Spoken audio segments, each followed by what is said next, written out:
Pemirsa, Kepala Dinas Pendidikan bersama Badan Kepegawaian Daerah Kabupaten Pekalongan menyelenggarakan konferensi pers tentang aduan dari seorang guru honorer berinisial AZ asal Kabupaten Pekalongan yang mencari keadilan tentang statusnya setelah mengikuti seleksi CATP-PPK atau Computer Assisted Test pegawai pemerintah dengan perjanjian kerja dan dinyatakan lolos tahap pertama. Berita guru honorer AZ yang meminta bantuan hukum agar mendapatkan haknya karena merasa ada dugaan maladministrasi di jajaran Dinas Pendidikan dan Kebudayaan Kabupaten Pekalongan disanggah oleh pihak dinas terkait. Pihak dinas terkait mengklarifikasi berita yang beredar atas tuduhan ketidakadilan terhadap seorang guru honorer. Dalam berita yang beredar, narasi yang diterbitkan menduga bahwa pihak dinas tersebut menghapus nama yang bersangkutan dari daftar CATP-PPK yang telah dinyatakan lolos seleksi pada tahun 2021. Faktanya berita tersebut tidak menyertakan klarifikasi pihak dinas terkait dan dapat dikategorikan berita yang tidak berimbang.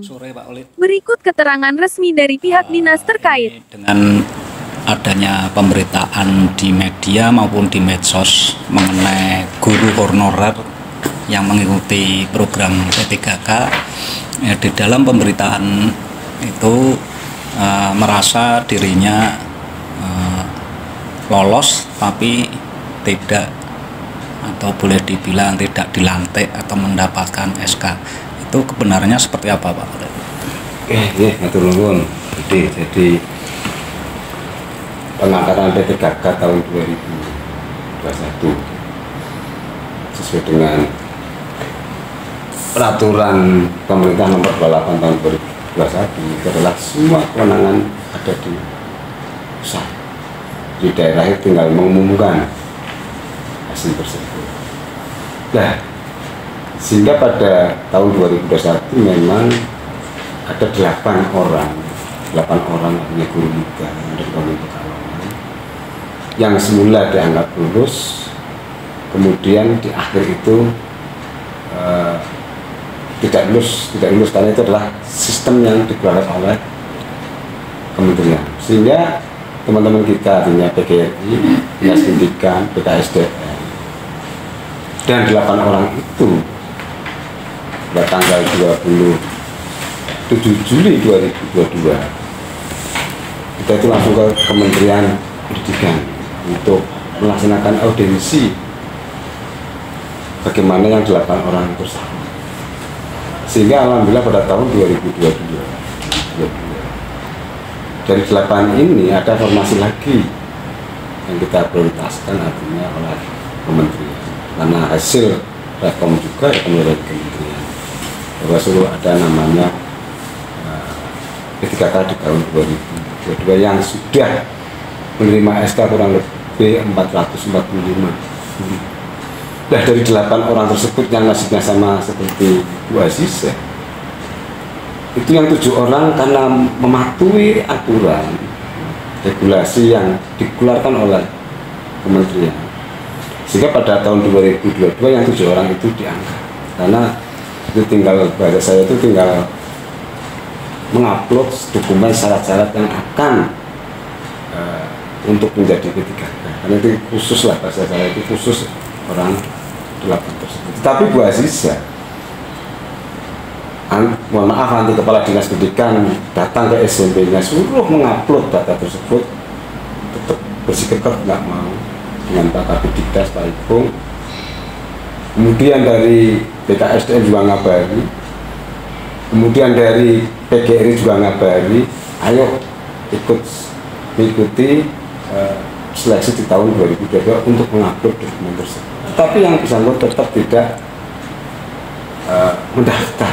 Alasannya apa, Pak? Bu Aziza tidak mau tahap berikutnya untuk... Kalau waktu kita undang sebelum di tahun 2022 dengan Bu Aziza, dengan suaminya lah datang ke Dinas Pendidikan, itu tetap indikasinya kepengen SK langsung keluar dari kementerian, bahwa namanya aturan ini kan diatur oleh pusat, daerah tinggal melaksanakan program apa namanya dokumen-dokumen yang harus ditaati. Itu alasannya Bu Aziza. Terus kurang apa artinya? Dinas Pendidikan, PGRI, BKSDM full untuk membantu, artinya biar guru-guru kita tidak ada namanya yang tercacer kayak saya. Tinggal satu orang, alhamdulillah yang 7 orang sudah selesai. Tinggal satu orang yang sampai tahun 2023 pun kita artinya pemerintah memfasilitasi pun kenapa? Karena sampai akhir penutupan P3K tahun 2023 pun tidak mau.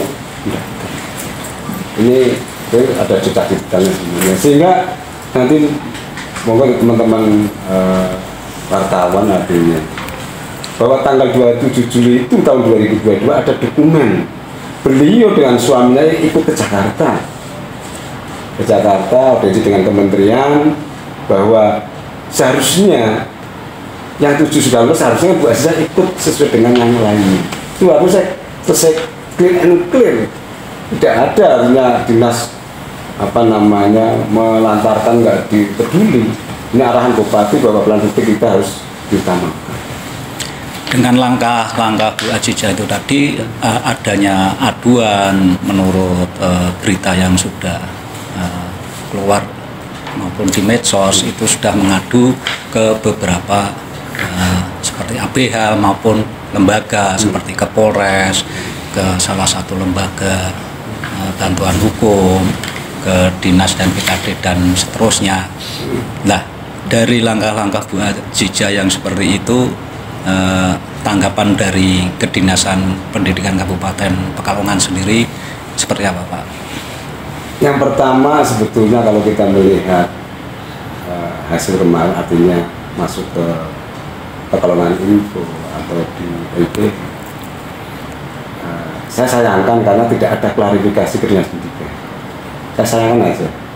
Tapi bagaimana yang kedua itu Bu Aziza itu hak mereka untuk mencari kebenaran, tapi kebenaran kita sudah bisa kita fasilitasi semuanya sebetulnya dari dinas, PGRI, BKSDM. Biasanya mohon maaf nanti ya kalau dinas terjun sendiri ngantar ke sekolahannya kurang ngopo bahasanya untuk pelayanan publik yang kita bangun untuk kepercayaan biar guru-guru itu bisa terangkat dengan baik. Itu tujuannya seperti itu. Oke, Bu Irma dari Kabid Pengadaan BKD Kabupaten Pekalongan, dengan perihal tersebut dari BKD khususnya Bu Irma selaku Kabid Pengadaan itu bagaimana Bu Irma? Saya kira yang disampaikan Pak Dinas Pendidikan sudah jelas ya, bahwa di tahun 2021 itu proses pengadaan kan oleh Panselnas, jadi kita tidak ikut dalam proses pengadaan. Kita hanya sebatas kewenangannya itu mengumumkan dan merekasa. Itu yang terjadi di BKPSDM. Namun demikian, kalau prosesnya itu sendiri terjadi sesuatu yang tidak diharapkan oleh pelamar, khususnya Bu Aziza, ini memang sudah juga difasilitasi oleh Dikbud gitu. Tapi kenapa Bu Aziza sendiri itu tidak bisa menerima hasil itu? Padahal teman-teman yang lain itu sudah mendapatkan haknya sesuai dengan apa yang diharapkan. Tapi di sini kami juga memang menyayangkan sikapnya Bu Aziza, khususnya itu LBH yang memberikan pendampingan. Memberikan itu, tapi tidak dikonfirmasi dulu itu loh. Karena mereka kan tidak tahu prosesnya seperti apa. Jadi kami BKPSDM khususnya itu satu sudah sesuai dengan kewenangan kami, kemudian untuk membuka kembali formasi juga sudah kita lakukan selama 2 tahun berturut-turut hingga tahun 2023 ini. Namun yang bersangkutan sendiri itu memang tidak menyadari hal itu, kebaikan kita, kemudian apa yang seharusnya Bu Aziza terima juga. Sepertinya Bu Aziza itu dengan kekeh dengan pendirian sendiri itu ya, yang terkadang itu tuh ternyata tidak benar dan mengakibatkan sesuatu yang tidak baik untuk Bu Aziza sendiri. Artinya apa yang menjadi tahapan baik itu dari Dinas Pendidikan Kabupaten Pekalongan, lalu Dinas BKD Kabupaten Pekalongan mengenai Bu Aziza itu sudah dijalankan semuanya, sudah sesuai dengan prosedur dan regulasi yang ada, Bu Ci. Oke, terima kasih. Dari Pekalongan, Dodi Rusmanto mengabarkan.